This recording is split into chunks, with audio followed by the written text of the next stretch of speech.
तोहरे गोड़े गिरा थी माई कुछ दिन कहा जाना तू जैसे जैसे कहबा धान काट पीटे कहबा पिटबो करब कुटबो करब खरियो मुसर चलाओ। हाँ। देख ले नैहरे खालत ना बड़ी कुदी रहू हम नैहरे जाबै हम अपने भैया गिया ई घर में हम 1 मिनट अब न रुकब बतावा ले ई धाने कटवने में हमार जीव ले लेंगे खटावत। अच्छा गोलोक पापा ए गोलोक पापा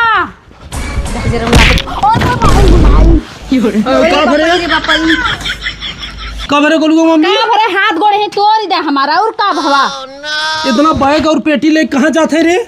जाती नहीं हरे अब जब तक धाने कटनी पिटनी न हो जाए तब तक हम लौटा बनाए करे हे तो के शर्म नहीं लागत है धाने कटवाई इतनी तेज आएगी अब तू जाता हूँ नहीं हरे हे गोलुक पापा कैसन लाज कैसन शर्म पिछली साल हम रहे ही धाने कटनी में कटाए के एकदम हमकार जीव ले लेहन कितना हम दुबराए एकदम हो गए पपड़ी जैसे पपड़ी हो गया नहीं हरे नहीं खटत रहू कहवे ना ने मार करता है 60 गांठी नहीं समझ में आवता नैहरे में हमारे बाबू मनई मजूर लगवावत रहे। अच्छा तही उठाओ अगर हम अकेला में चली गए गोलुक पापा तो कसम भगवान के हम लौट के आओ बना नैहरे से। ठीक है एकदम दिमाग खराब कर दिए हैं। चल हाँ चला ये तो और मेहरी की गुलामी करता है दिन रात ऐसा जेके नाखुश मेहरारू मिल जाए ना ओकर जिंदगी तो ऐसा ही झंड हो जाए। का कहा कुछ ना है चले। अरे जा ए भाई आया जिन वही ससुरारी रहा मेहरी कह दे तुम तैयार हो गया धाने कटिया बिनिया चली ना ये का सुझाता माई काट के धरा तो गुचुले बिना चला आया तो परानी उनकर ताक और दूरबीन भाई रहा थे कतौ जाए लगा ना तुरंत टक्का से ताका थी।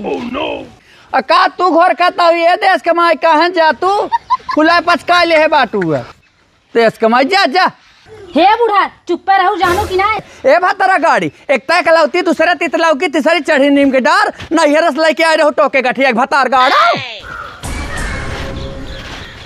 करे जितनी तोर जबानिया चलता उतना करता बाबा तना चलत। अरे माई बिना कैले हो जात का आए तब का काट धरब दोनों पर मेहर भातार आया गुछुलिया।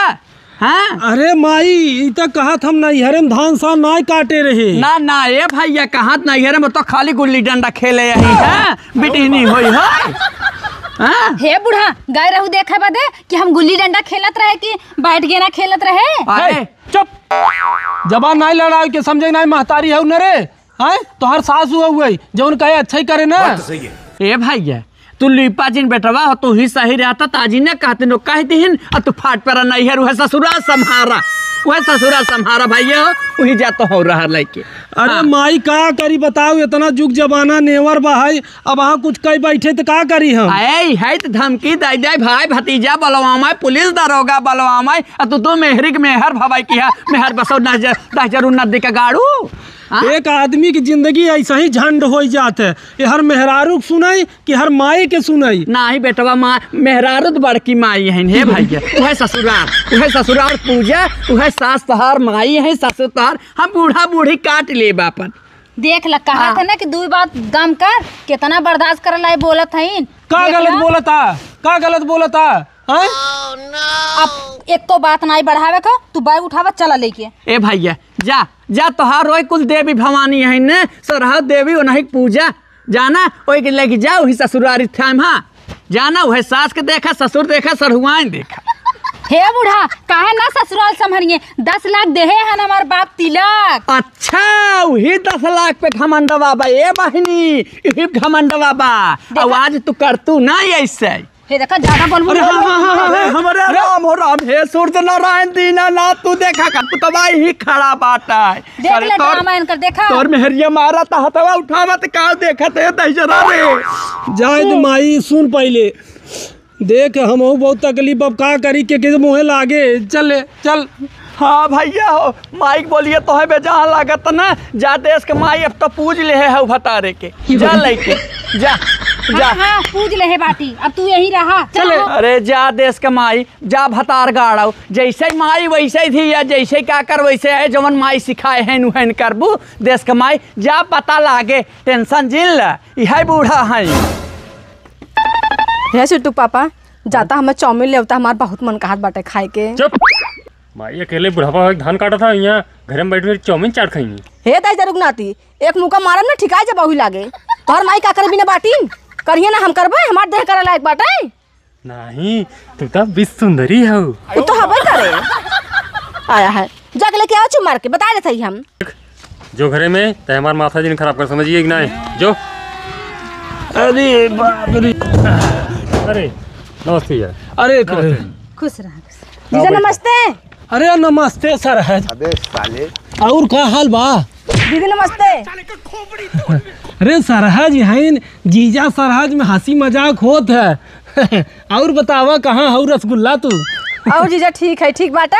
हाँ, मतलब बतिया रसगुल्ला है। तनी कम चिपका बना। अरे दीदी मजाक करत हैं जीजा। तू तो जानता ही हो। हाँ जीजा तब का पहले के मजाक किया है ना तब का। हाँ और भौजी ठीक बाटू? हाँ बनी ठीक है ठीक बाटू। हाँ हाँ भैया ठीक है। हाँ भाई। करे भौजी भैया माई ना दिखात बा। अरे दीदी अम्मा गायन के तो हम धान काटे जानो और बहुत बढ़िया मौके पा हो दीदी। चलो पान दाना कहला तन की धनवा तुम कटाए ला बहनी। रुको जरा सबर 4 करो। दिन बदे आए का गईली आ चलब तोहरे खेते में कटवाओ बदे। हाँ अरे बहनी तो का हो गे बिना काटे बिना पीटे मनाई कैसे खाई आई गहू रहा आराम से करा खा कौन दिक्कत बाटा है। बारे सरहज बाबा गजब गजब। अच्छा हम काटा पीटब तबई खाब नहीं घरे में। अब हमार कौनो यहाँ पे मतलब हमार कौनो हक हिस्सा हबे नहीं की है। अरे बहनी इतना लाई लात के बियाह गौना करे है इतना रकम दे है तब तोहर कौन हिस्सा बाटा है। अरे जय दिन बाटू करा खा रहा। वाह वाह वाह वाह गजब भौजी गजब। ये देखा भौजी हम धान काटे पीटे के मल्ले अपने ससुरे से भाग के आए नैहरे कि हमार तनी जीव बचा रही और तू चला तू यहाँ हमें रेलाइबू वही खेते में हम खेते में अरे करे बदे बहनी ना नाराज जिन होवा रानी चला अब 2 दिन लागी तोहर भैया हैं तू तोहर माई झटक के काट के कोर कह दी। और अभी तो रुको क्लाइमैक्स अभी बाकी।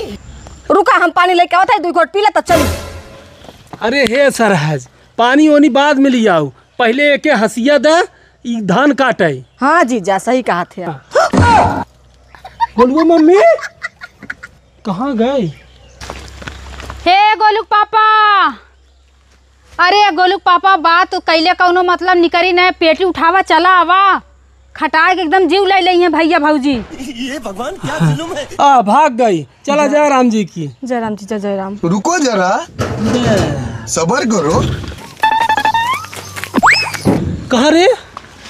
अरे गोलुक पापा चला अपने घरे चलब की हम यहाँ नैहरे में चलब धान काटब। अच्छा करे पगली तैते यहाँ 10-15 दिन रुकबे रहे ना जब तक हमारे यहाँ धान कटत।